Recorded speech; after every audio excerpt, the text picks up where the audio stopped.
নমস্কার বন্ধুরা, আমরা আজকে বানাচ্ছি রুই মাছের মাথা দিয়ে মুড়ি ঘন্ট। তো প্রথমেই রুই মাছটাকে নুন হলুদ দিয়ে মাখিয়ে ভেজে নিতে হবে। ওই শুকনো খোলায় একটু মুগ ডালটা ধুয়ে রেখে নিতে হবে, আতপ চালটাও ধুয়ে রাখতে হবে।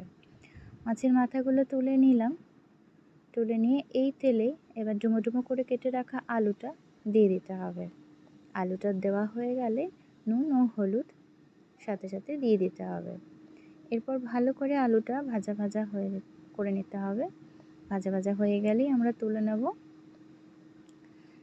তারপর সেই তেলে তেজপাতা ও এলাচ ফোড়ন দেব।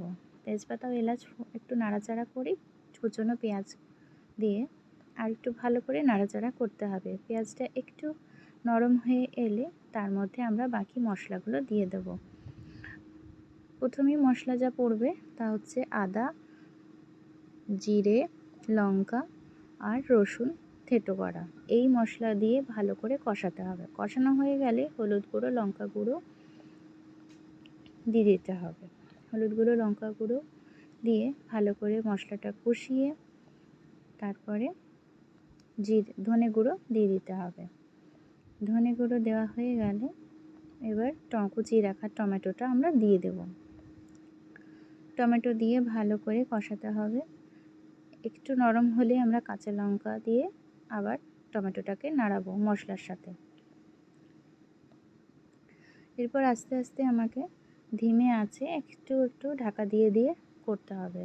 মশলাটা ভালো করে না কষানো হলে মুড়ি ঘন্ট ভালো হবে না, তাই এটা একটু ধৈর্য ধরে আস্তে আস্তে করতে হবে। মশলা কষানো হয়ে গেলেই আমরা ধুয়ে রাখা আতপ চাল আর শুকনো খোলায় ভেজে রাখা মুগ ডালটা দিয়ে দেবো। এই আতপ চাল ও মুগ ডালের যে সুন্দর গন্ধটা মুড়ি ঘন্টের মধ্যে আসে সেটাই মূল প্রধান ব্যাপার। তো এই যে দুটো জিনিসকে ভালো করে কষিয়ে নিতে হবে। এটার মধ্যে কিন্তু ঠান্ডা জল দেওয়া যাবে না। এটার মধ্যে শুধুমাত্র আপনি গরম জল, ঈষৎ উষ্ণ বা গরম জল দুটোই ব্যবহার করতে পারেন, কিন্তু অল্প অল্প করে দিয়ে ভালো করে মশলার সাথে কষিয়ে নিতে হবে মুগ ডাল ও আতপ চালকে। তারপরে আমাদের ভেজে রাখা আলুটা দিয়ে একবার নুন দিয়ে কষিয়ে নিতে হবে।